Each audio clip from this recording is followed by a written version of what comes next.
nitapenda wewe Muumba wangu, hata watu wote wanipinge, milele wangu nami wako siku zote za maisha yangu, nitapenda wewe. Uwiteka Imana yacu Yehova, turagushimye turaguhimbaje muri iki gitondo cy'isaha tuyoboresheje ukuri umugisha, izina ryawe rihabwe icyubahiro. Abana bawe tuje imbere yawe tuzanye imitima yacu yagiye kure yawe, turaje kugira ngo tubabarire ibyaha byacu, utwakire nk'abana bawe. Gahunda y'umunsi yose turayikweretse kugira ngo ugengwe nawe, ikiruta byose udusukire ku mwuka wawe kubwa Yesu Umwami wacu.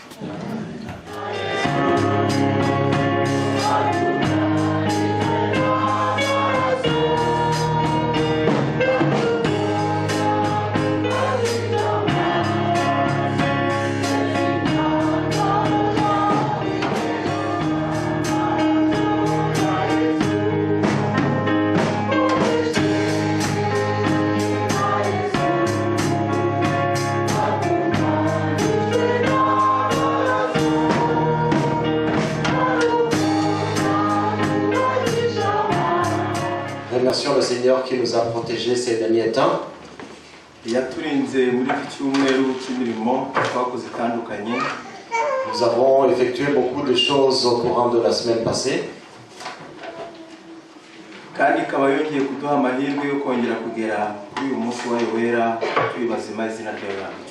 Et il nous a permis d'être présents aujourd'hui, que son nom soit glorifié.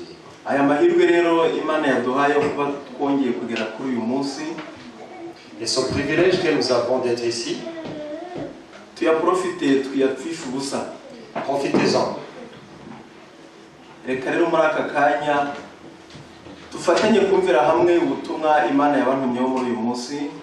Alors tous ensemble, recueillons-nous pour écouter ce message que Dieu m'a donné pour vous présenter.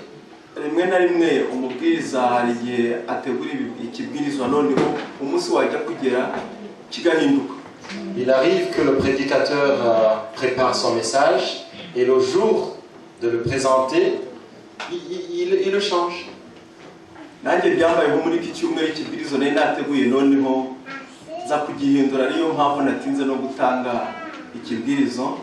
Alors ça m'est arrivé cette semaine, le message que j'avais préparé, je l'ai changé, raison pour laquelle je n'ai pas donné les informations nécessaires à temps à la secrétaire.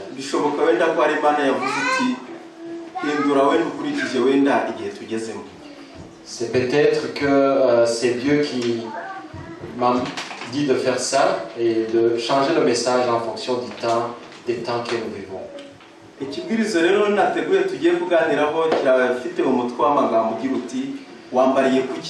Et le message d'aujourd'hui a comme titre qu'est-ce que tu portes, qu'est-ce que tu caches derrière tes habits. Et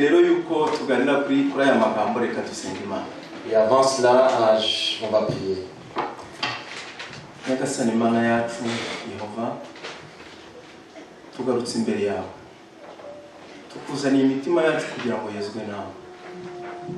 dusukire ku mwuka wawe kugira ngo dusobanurire uheze umwanzikiro guhamara amateraniro kugeza igihe ari busoreze kubwa Yesu Umwami wacu. Wambariye kuki? Qu'est-ce qui se cache derrière vos habits? Ushobora kuvuga uti wenda hari iki kibazo kuki yakibajije. Vous pouvez vous demander pourquoi j'ai choisi tel sujet. Ushobora kubaza iki kibazo mu buryo bubiri. Alors je peux demander cette question en fonction de deux choses. Buri wese yibaza iki kibazo haba mu buryo bw'umubiri nangwa haba no mu buryo bw'umwuka. Alors demande-nous cette question d'une façon corporelle ou d'une façon spirituelle aussi. Wambariye kuki? Qu'est-ce que tu portes derrière tes habits? Ndakubaza wenda agasengero wambariyeho.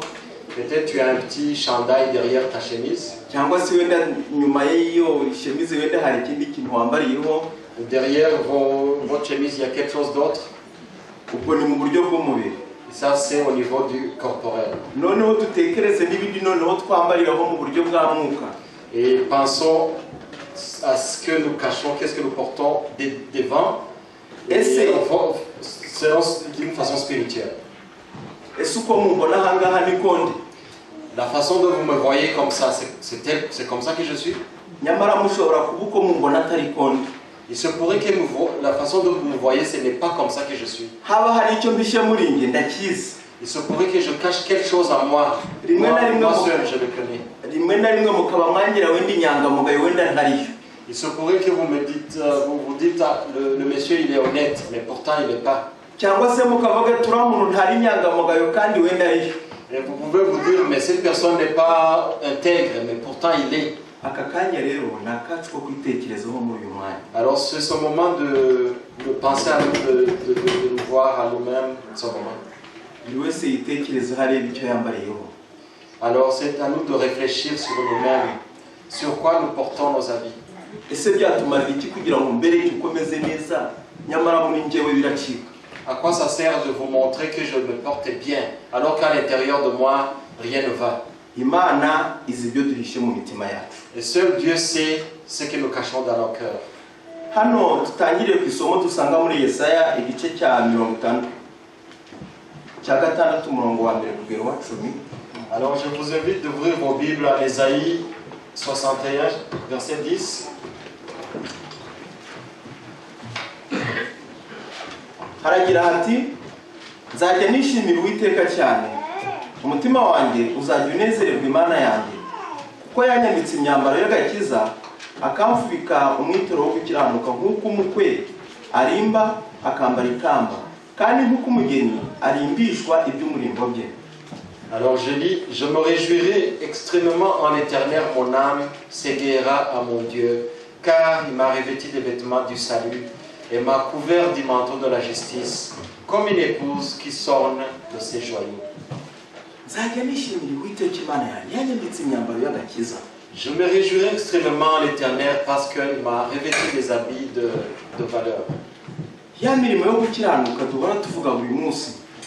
Et ces œuvres que nous faisons chaque jour. hari igihe tuvuga twumva ese imirimo niza kujyana mu ijuru.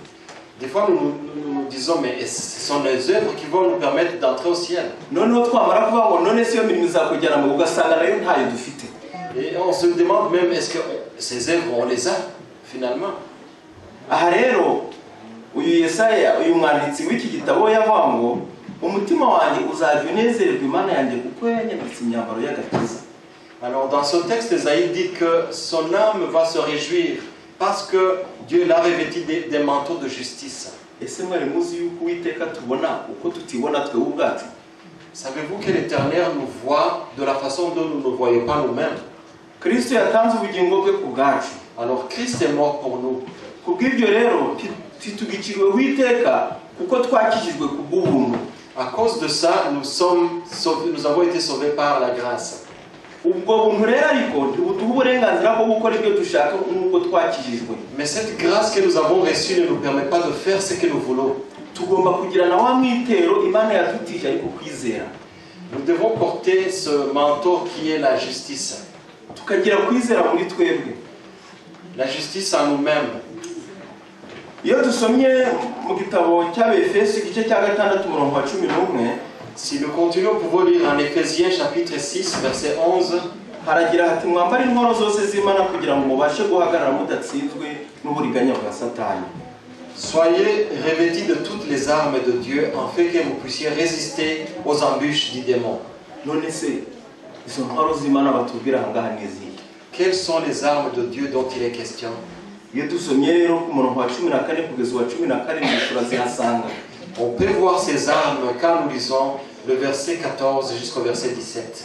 hagira hati muhagarare mushikamye mukenyeye ukuri, mwambaye gukiranuka nk'icyuma gikingira igituza, mukwezi inkweto arizo ubutumwa bwiza bw'amahoro bubiteguza, kandi ikigeretse kuri ibyo mutware kwizera nk'ingabo. ariko muzashoboza kuzimisha imyambi ya wa mubi yose yaka umuriro. mwakira agakiza kaba ingofero, mwakire n'inkota y'umwuka ariyo jambo ry'Imana. Donc je lis de 14 verset jusqu'au 17. Soyez donc fermes, ayant vos reins saints de la vérité, et étant revêtis de la cuirasse de la justice, ayant les pieds chaussés de la préparation de l'évangile de paix, prenant surtout le bouclier de la foi, par lequel vous puissiez éteindre tous les dards enflammés du malin. Prenez aussi le casque du salut et l'épée de l'esprit, qui est la parole de Dieu. Ici, il est question des armes de Dieu que nous devons porter. Il nous dit d'avoir à côté de nos reins, ayez vos reins saints de la vérité. Est-ce qu'à nous, il y a la vérité?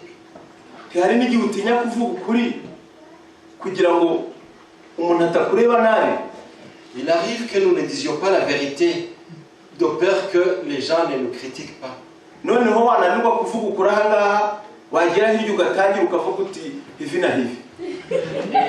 vous n'arrivez pas à dire la vérité ici, mais vous arrivez à un endroit, vous commencez à dire autre chose. Et si on vous donne l'autorisation de me critiquer ici, vous n'allez rien dire. Et après le message, vous allez dire, mais il nous a dit ça, est-ce que lui il fait ça réellement?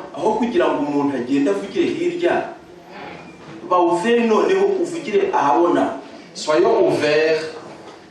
Nous devons dire là publiquement les choses, mais pas aller les dire en cachette.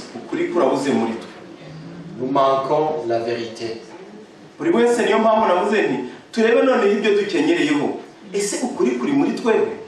Portons-nous la vérité derrière nos habits? La sainteté. Sommes-nous saints?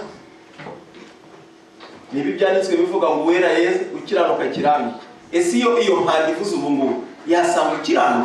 si la trompette sonnait que celui qui est saint continue à être saint, est-ce que nous allons être trouvés juste et saints?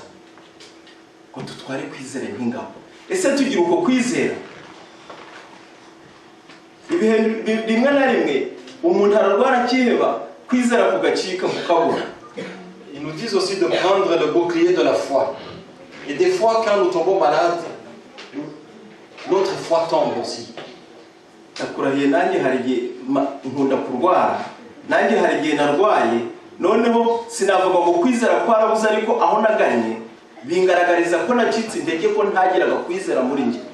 Il m'est arrivé de tomber malade jusqu'au point de perdre presque la foi.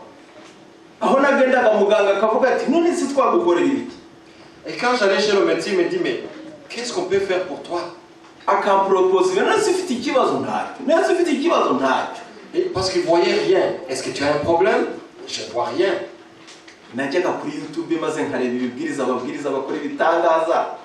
Et là, il m'arrivait d'aller sur YouTube de voir les prédicateurs, ces gens-là qui font des miracles. Et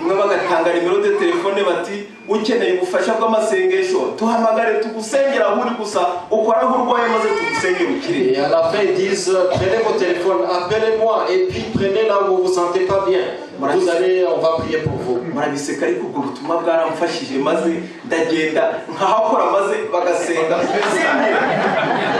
Vous êtes en train de rire, mais ça m'est arrivé. J'étais tellement malade que j'appelais ces gens-là. Ils me demandaient de toucher à cet endroit. Mais quand je touchais, je sentais comme si j'étais soulagé. Et là, ça m'a montré que j'ai perdu ma foi.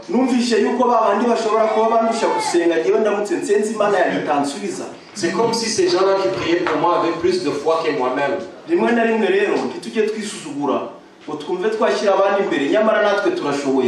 Ça ne vaut pas la peine de mettre ces gens en premier. Nous-mêmes, nous sommes capables.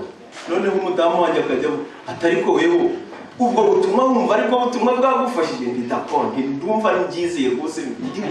ma femme me demandait, est-ce que tu penses que c'est ce message qui va vraiment t'intéresser, quoi? Et là, à moi-même, je me disais, oui, c'est peut-être vrai.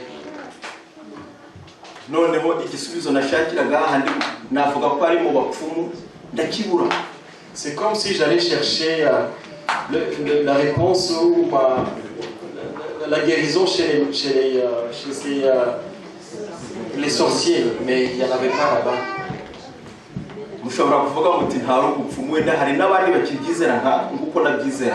Il se pourrait qu'il y ait parmi nous des gens qui ont cette croyance comme je l'avais. tugarurire intekerezo za kuri Kristo tumwizere by'ukuri tusenge kandi Imana izabikora. Ramenons nos esprits vers le Seigneur.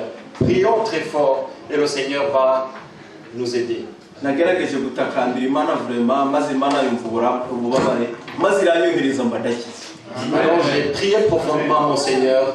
Il a vu, il a compris mes souffrances et il est intervenu. C'est de cette façon que j'ai été guéri. Aho kwambara izo ntwaro z'Imana duhora tubwirwa mu byanditswe byera. Et au lieu de porter ces armes que nous lisons dans les Saintes Écritures, bishoboka ko twifatira ibindi bintu noneho kandi bishobora kudutandukanya n'Imana. il se pourrait que nous portons autre chose et ces choses qui nous séparent de Dieu. Intumwa Pawulo yanditse mu gitabo cy'Abaroma igice cya 29 kugeza 31. Et l'apôtre Paul a écrit dans le livre de Romains, chapitre 1, verset 29. Iyo usomye muri icyo gice urahasanga amagambo arimo gukiranirwa mbese ibintu bituranga. Et quand nous lisons dans ce verset, nous voyons des choses qui... Abaroma igice cya mbere umurongo wa 29 haragira hati, donc Romains chapitre 1, verset 29. buzuye gukiranirwa kose n'ububi no kurarikira n'igomwa, buzuye n'ishyari n'ubwicanyi n'intonganya n'ubugambanyi no gukina ku mubyimba no gusebaniriza mu byongorerano n'abatukana n'abandi Imana n'abanyagasuzuguro n'abirarira n'abahimbi bibi n'abatumvira ababyeyi. Alors je lis, c'est Romains 1, 29 à 31. Étant rempli de toute injustice, d'impureté, de méchanceté, d'avarice, de malignité, plein d'envie, de meurtre, de querelle, de fraude, de mauvaises mœurs, rapportèrent médisant, Dieu, outrageux, orgueilleux, vain, inventeur de mots, rebelle et père amer, dépourvu d'intelligence, de loyauté, d'affection naturelle, de miséricorde. Muri singeso tuvuze aha ngaha buri wese niyitekereza arebe icyo afite muri ibi ngibi. Et de toutes ces mauvaises caractères que nous venons de lire, que chacun pense à qu'est-ce qu'il peut avoir parmi cette liste de choses. Nous manquons de la justice. Avarice. Plein de malignité, d'envie de meurtre même. C'est dire que ton ami ne peut pas avancer d'un pas, avoir quelque chose atteindre quelque chose de meilleur que. Qu'on ne peut pas témoigner de la confiance à ton ami. Il y a quelque chose de récent. Il y a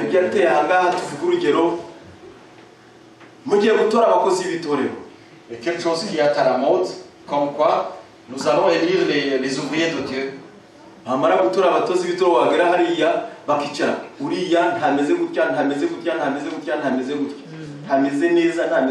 pendant ces réunions, ces gens ils vont dire mais celui-là il n'est pas comme ça, il ne fait pas ça, il n'est pas comme ça.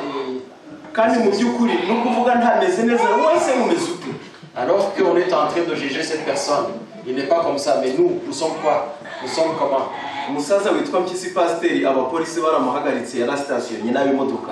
Et le pasteur qui s'appelle Kissi, les policiers l'ont arrêté parce qu'il avait mal stationné.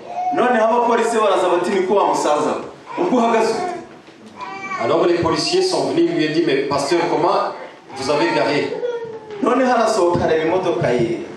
Alors il est sorti, il a regardé sa voiture. Il a dit mais je me suis mal garé. Il les a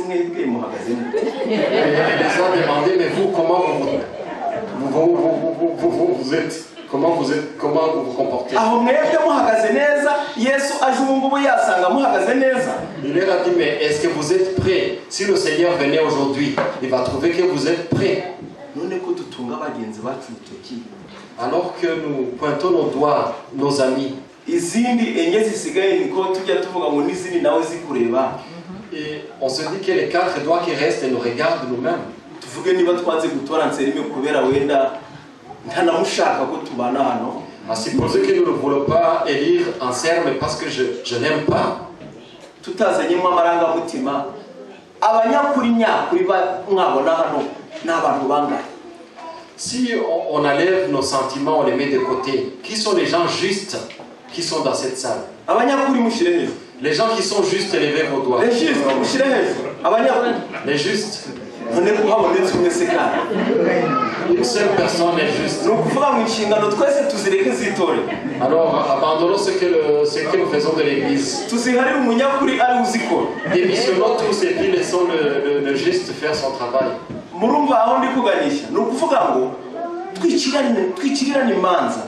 Ne nous jugeons pas les uns des autres.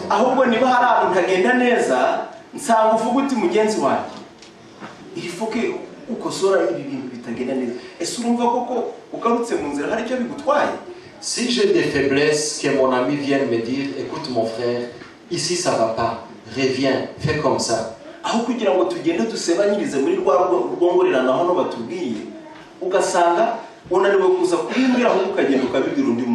N'allons pas parler derrière les dons des autres.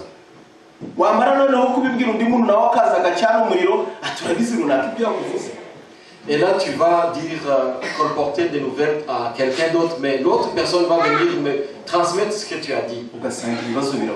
Et c'est de cette façon que des problèmes vont naître.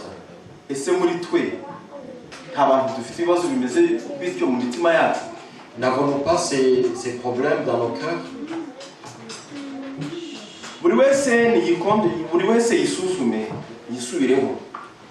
Que chacun s'inspecte en lui-même pour voir dans quel état il se trouve.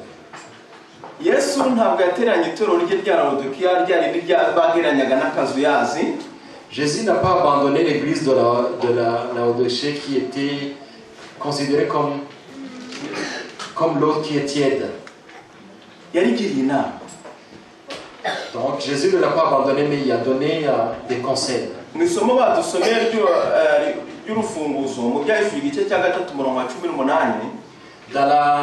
Dans le verset clé que Sœur Ange a lu, c'est dans Apocalypse 3, verset 18. Nous lisons.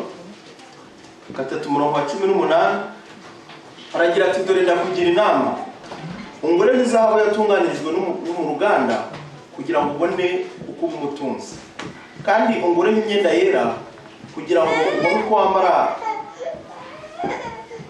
isoni z'ubwambure bwawe zitagaragara, kandi ungureho umuti wo gusiga ku maso yawe kugira ngo uhumuke.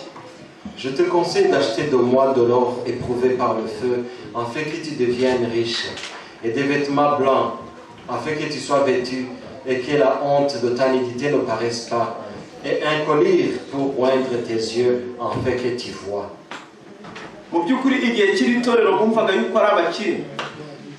Les membres, les gens de cette église pensaient qu'ils étaient très riches.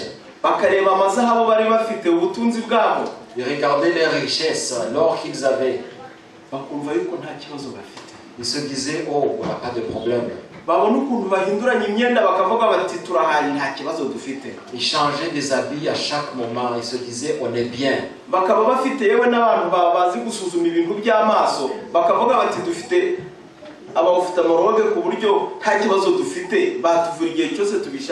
Ils avaient des docteurs dans tous les domaines.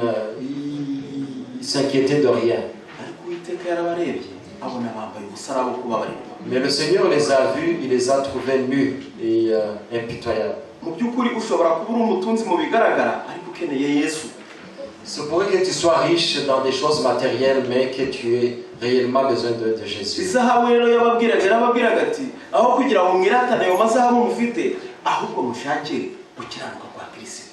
Au lieu d'avoir de l'or, d'être orgueilleux de dire on a de l'or, mais cherchez d'abord la justice. Que Christ habite en vous.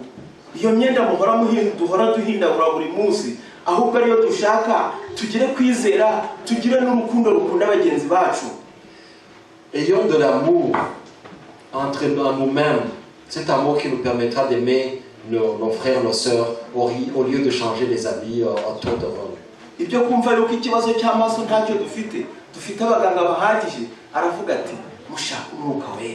C'est dire qu'on a des docteurs qui sont bons, qu'on n'a pas de problème des yeux. Il leur dit, cherchez d'abord le Saint-Esprit. Et c'est le Saint-Esprit qui va nous permettre de vaincre ces choses qui semblaient être difficiles pour nous.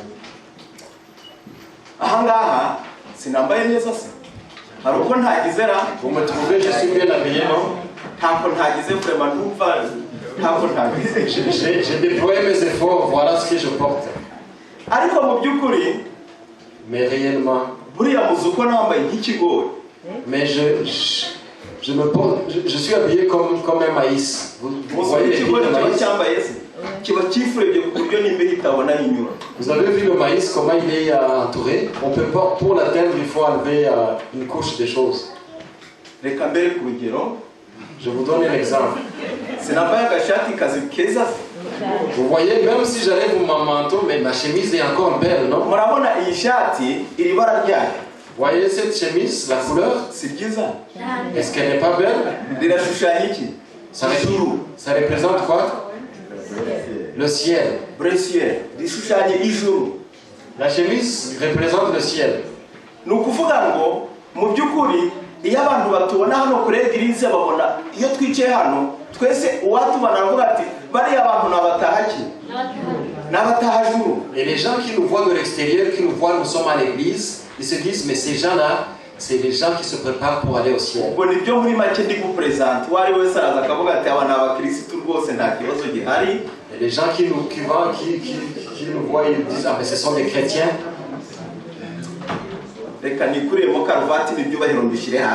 Là, je veux vous montrer ce que j'ai. J'enlève même la cravate. J'ai enlevé la cravate aussi. Je porte encore une belle chemise. N'est-elle pas belle cette chemise?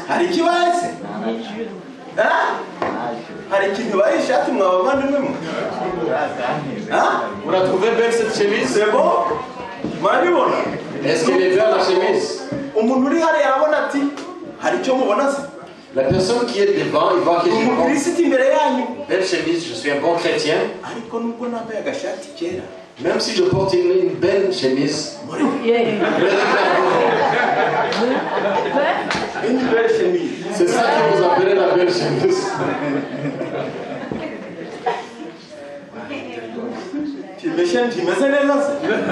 Elle porte la chemise.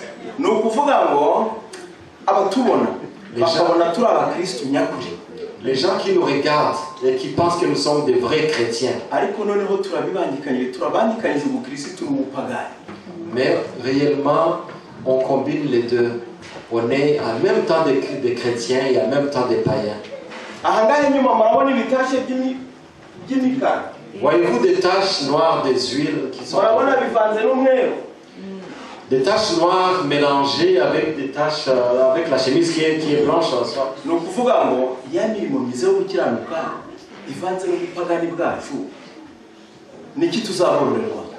Ça veut dire que les bonnes œuvres que nous faisons mélangées avec les mauvaises œuvres que nous faisons ensemble, ça donne quoi? Il est grand temps de choisir. Soyons des vrais chrétiens ou soyons des païens.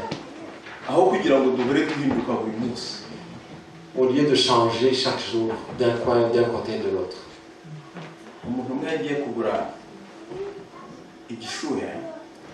Une personne est allée acheter un canard. Alors ils ont pris le canard, ils ont mis dans un sac, ils lui ont dit ben, vas-y.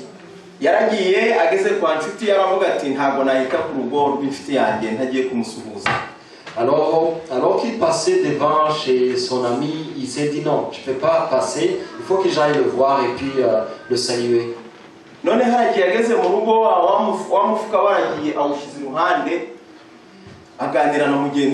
Et quand il est entré dans la maison, il a mis le sac à côté et puis il s'est entretenu avec son ami. Il y avait des petits enfants qui tournaient autour.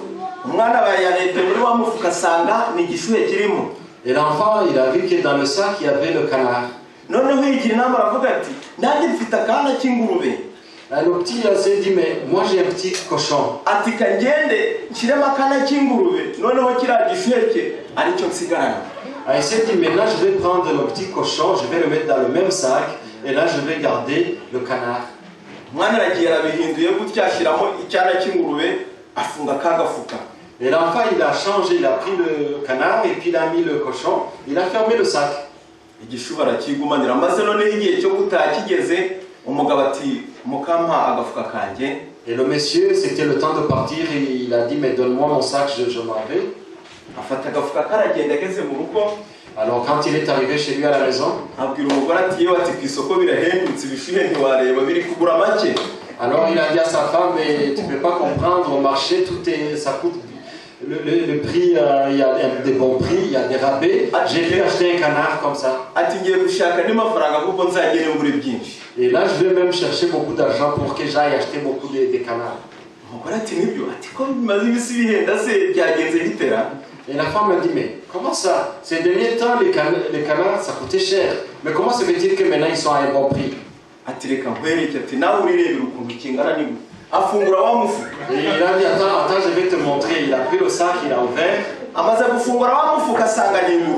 il a trouvé que c'était un cochon qui était là-dedans.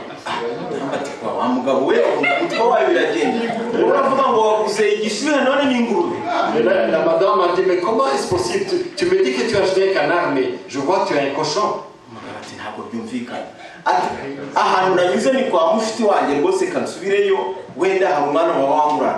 Il s'est dit, mais c'est impossible. Mais je sais que j'ai acheté un canard. Il se pourrait que peut-être ça s'est passé chez mon ami, mais je vais retourner voir qu'est-ce qui s'est passé.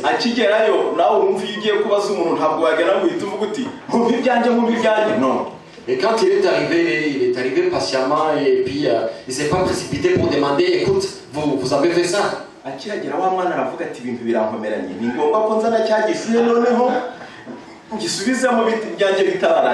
Et aussitôt que l'enfant qui avait fait ça a vu le monsieur, il s'est dit, mais c'est grave pour moi, il faudra que j'amène le canard et puis que je lui montre ça. Et l'enfant tout de suite pris le sac, il a interchangé, il a remis le canard là-dedans. Et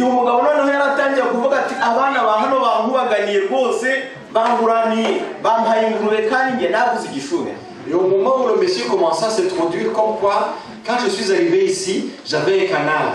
Mais peut-être les enfants ont été changés, ils ont mis le cochon là-dedans. Et le monsieur qui était de la maison a dit, mais c'est vrai, mais je sais que tu as acheté un canard, mais ouvre, on va voir. Et quand il a ouvert, ils ont trouvé que c'était le canard là-dedans.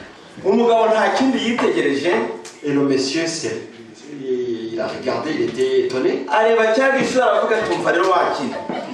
Il a regardé à son canard, il a dit, écoute, il faut que tu choisisses. Choisis d'être un canard ou choisis d'être un cochon.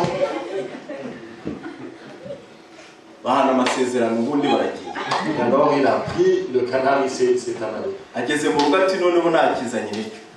Et quand il est arrivé à la maison, il a dit à sa femme, voilà, je l'ai amené, c'est vraiment un Et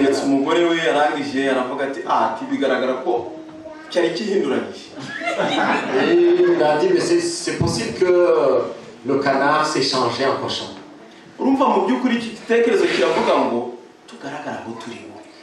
En fait, au fond, j'ai donné cette histoire pour nous montrer que nous puissions apprendre de ça, mais c'est de nous révéler nous-mêmes et d'être qui nous sommes. Hano hari amagambo Yesu yaravuze ati mwebwe banditsi n'abafarisayo mwandyarya muzabona ishyano kuko mwoza inyuma y'igikombe ariko imbere yabyo huzuye ubwambuzi bwanyu no kutirinda. Muzabona ishyano kuko mumeze nk'ibituro byasize ingwa bigaragara inyuma ari byiza nyamara imbere byuzuye amagufa y'abapfuye n'ibihumanya byose. Niko namwe muri inyuma mugaragarira abantu ko muri abakiranutsi ariko mu mutima wanyu mwuzuye uburyarya n'ubugome.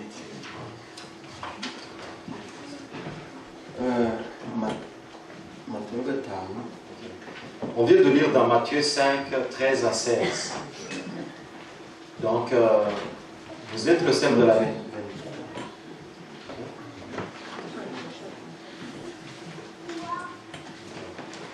Mais je n'ai pas le verset, mais c'est le verset, c'est dans Matthieu 23.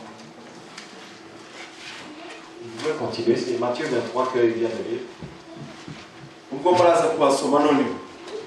Aha rero Imana ishaka ko tuba intangarugero muri byose kandi iraturarikira kuba amatabaza amurikira abandi. Yesu ati muri umunyu w'isi. Dieu veut que nous soyons des exemples, que nous soyons des modèles pour les autres. C'est pourquoi il nous considère au sel de la terre. Il dit vous êtes le sel de la terre. Mu by'ukuri umuntu mubona aha ngaha akaba ari wo musanga muri Maxi. Il faut que la personne que vous trouviez ici, cette personne soit le même que vous allez rencontrer chez Maxime. La même personne qui est là, c'est la même personne qui se trouve à l'école. La même personne qui est là, c'est la même personne que vous allez trouver au travail. Pourquoi nous changeons d'un côté comme des caméléons? Je vais porter mon manteau. Et là, je vais garder mes choses. Restons comme ça. Devons-nous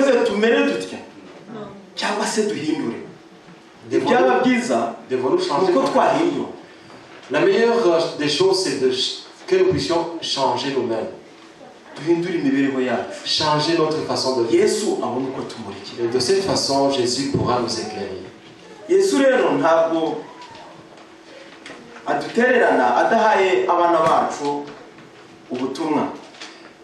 Jésus ne nous abandonne pas, il nous donne toujours des conseils à suivre.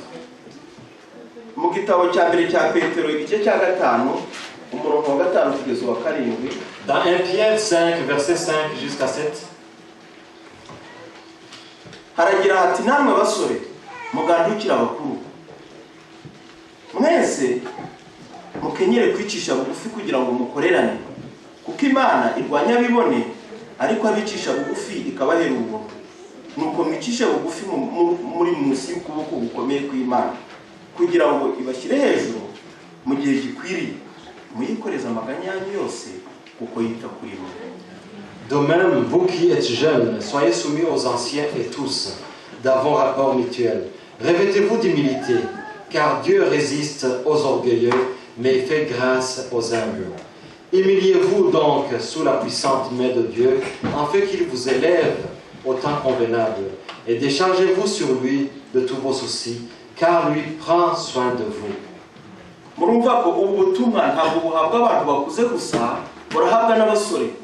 Le message que qu'on vient d'écouter, ce n'est pas le message qui est destiné aux adultes, mais ça s'adresse aussi aux jeunes. Les jeunes d'aujourd'hui n'écoutent pas, ils sont indépendants.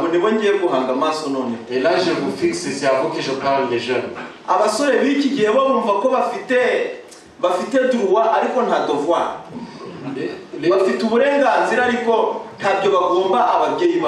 Les jeunes d'aujourd'hui pensent qu'on leur doit tout et que de leur côté, ils n'ont rien à offrir.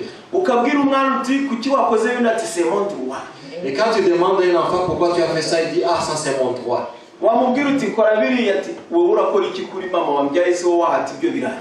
Et quand tu demandes à un enfant de t'aider, il dit mais toi tu es ma mère, mais pourquoi tu fais pas ça? Pourquoi tu n'épluches pas les patates? Mais on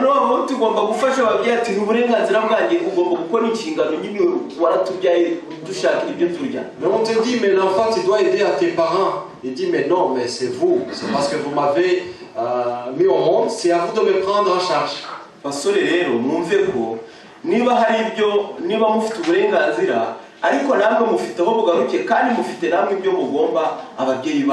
Écoutez les jeunes, c'est bien qu'on vous doit des choses, mais vous avez aussi des choses que vous devez rendre à vos parents.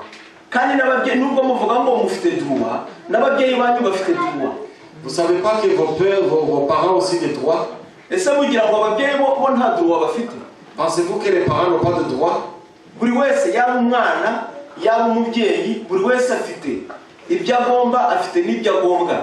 que ce soit les petits-enfants, que ce soit les jeunes, que ce soit les parents, chacun d'entre nous a le devoir de faire des choses et des choses qu'il doit rendre compte. Imana ishaka ko tugira ingeso nziza tukirinda ubwibone. Hari umuntu umwe wagize ati ubwibone ni bubi cyane. Dieu ne veut pas que nous soyons des orgueilleux.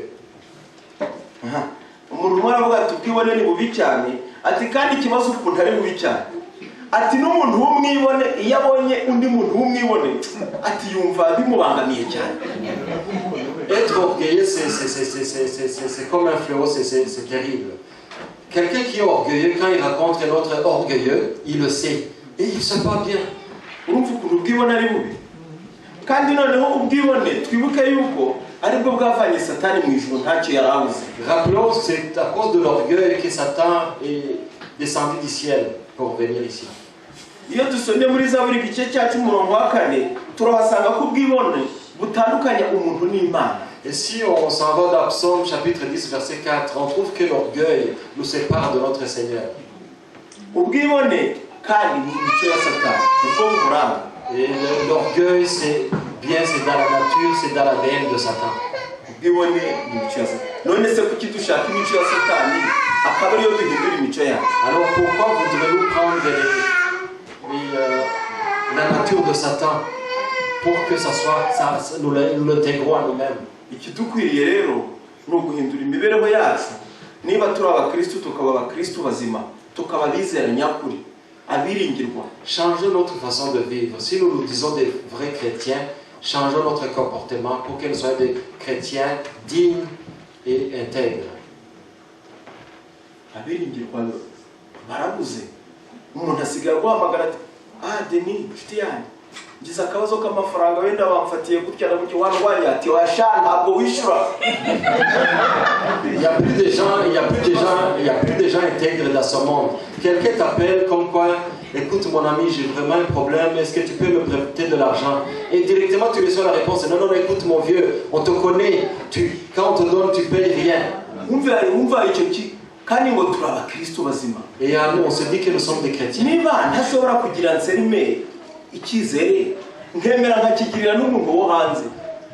Aho kugira ngo nyaho umuntu dusengana nkayaho umuntu wo hanze akaba ari we mfata nk'umwiringirwa nyakuri. Imaginez que je n'ai même pas confiance à la personne que je trouve dans l'église comme ancienne. Et je vais préférer quelqu'un que je ne connais pas. Et c'est à lui que je vais donner l'argent parce que j'ai confiance à cette personne. La personne que je ne connais pas, qui n'est même pas dans l'église.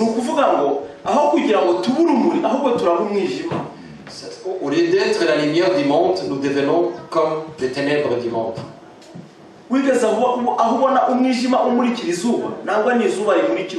Avez-vous déjà vu les ténèbres briller pour le soleil? Ou c'est le contraire? Que chacun se regarde et puis voit ce qu'il est.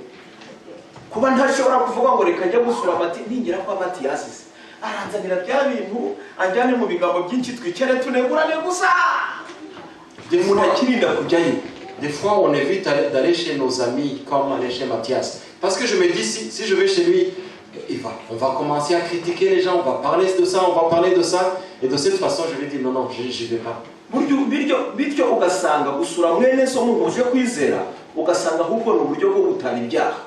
Et des fois, on préfère ne pas y aller parce qu'on sait que de l'âge, on va se dire des choses qu'il ne faut pas se dire, tout simplement. C'est le temps de nous regarder, de voir notre façon d'être et puis de vouloir changer. Que chacun regarde à quel niveau il se trouve.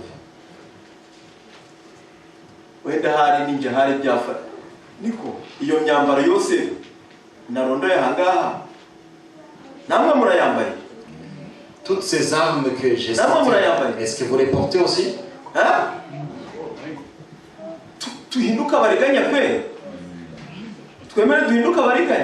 Est-ce qu'on va toujours continuer d'être des gens orgueilleux? Nous allons toujours dire des mensonges? Des gens injustes? ni igihe cyacu cyo kwisubiraho. Il est temps que nous puissions changer. Urahirwa wowe wumva aya magambo ukayashyira mu bikorwa. Et là, cette personne qui écoute ce message et qui le met en pratique. Nubwo Satani ahora twoga runono ngo abone uwo azarimukana nawe, reka duharanire kugera ikirenge mu cya Kristo, we banze byo kwizera kandi akaba n'umukiza wacu. Même si nous subissons les flèches de Satan, je vous demande de marcher dans le chemin vers le ciel, de voir Christ comme notre modèle, et c'est de cette façon que nous allons éviter la vie. Reka twongere twibukiranye amagambo aboneka muri Matayo igice cya 5:3 kugeza wa 10. Nous allons nous rappeler, je voudrais que nous puissions nous rappeler les paroles qui se trouvent dans Matthieu 5, le verset 3 jusqu'à 10. Ibihe byinshi tujya dukunda kuvuga tuti aya magambo ni kera avugwa turayamenyereye turayazi. On se dit souvent c'est les mêmes mots qu'on prononce tout le temps, on les connaît bien. Ndetse ku buryo na benshi bamaze kumenya n'ibyo tugiye kuhasoma. Je suis sûr la plupart de vous connaissez ces versets, vous savez de quoi on va parler. Ni amagambo Yesu yavugiye ku musozi w'umugisha abwira abigishwa be. C'est le sermon sur la montagne. Amagambo agira ati hahirwa abakene mu mitima yabo kuko ubwami bwo mu ijuru ari ubwabo. Le verset commence comme ça. Heureux les pauvres en esprit, car le royaume des cieux est à eux. Hahirwa abashavura kuko aribo bazahozwa. Heureux les affligés, car ils seront consolés. Hahirwa abagwaneza kuko aribo bazahabwa isi. Heureux les débonneurs, car ils hériteront la terre. Hahirwa abafite inzara n'inyota byo gukiranuka kuko aribo bazahazwa. Heureux ceux qui ont faim et soif de la justice, car ils seront rassasiés. Hahirwa abanyambabazi kuko aribo bazazigirirwa. Heureux les miséricordieux, car ils obtiendront miséricorde. Hahirwa ab'imitima iboneye kuko aribo bazabona Imana. Heureux ceux qui ont le cœur pur, car ils verront Dieu. Hahirwa abakiranuka kuko aribo bazitwa abana b'Imana. Heureux ceux qui procurent la paix, car ils seront appelés fils de Dieu. Hahirwa abarenganyijwe gukiranuka kuko ubwami bwo mu ijuru ari ubwabo. Heureux ceux qui sont persécutés pour la justice, car le royaume des cieux est à eux. None se muri aba bahirwa bagira mu munani uboneka mu buhe mugabane wowe? On vient de citer au moins 8 listes. La question est, où est-ce que nous nous trouvons là-dedans? None se muri iyi migabane muri aba bantu umunani bavugwa nga mboneka mu buhe mugabane muri aba ngabo? On a cité 8 types de personnes. Nous nous trouvons dans où nous nous situons par exemple. Ese ndi cyari ikibazo Yesu agarutse agasanga muri aba bantu umunani nta n'umwe ndimo? Ne serait-il pas catastrophique si Jésus revenait et qu'on ne peut même pas se situer parmi ces 8 personnes? Icyo twifuza nuko twese twaharanira kuzaboneka muri aba bahirwa. Notre souhait est que nous puissions tous être parmi ces gens, parmi ces débonneurs. Kadusoreze ku magambo dusanga mu byashuga igice cya 3:5. Nous allons conclure en lisant l'Apocalypse chapitre 3 verset 5. Ahantu Yesu yagize ati, Jésus nous a dit, unesha ni uzambika imyenda yera kandi sinzahanagura izina rye na hato mu gitabo cy'ubugingo, ahubwo nzaturira izina rye imbere ya Data n'imbere y'abamarayika be. Celui qui vaincra sera revêtu ainsi de vêtements blancs. Je n'effacerai point son nom du livre de la vie de vie, et je confesserai son nom devant mon Père et devant ses anges. Imana rero idushoboze kwambara imyambaro yo gukiranuka, idushoboze kuba abakristo nyakuri bizera kandi bakiranuka kubwa Yesu Umwami wacu.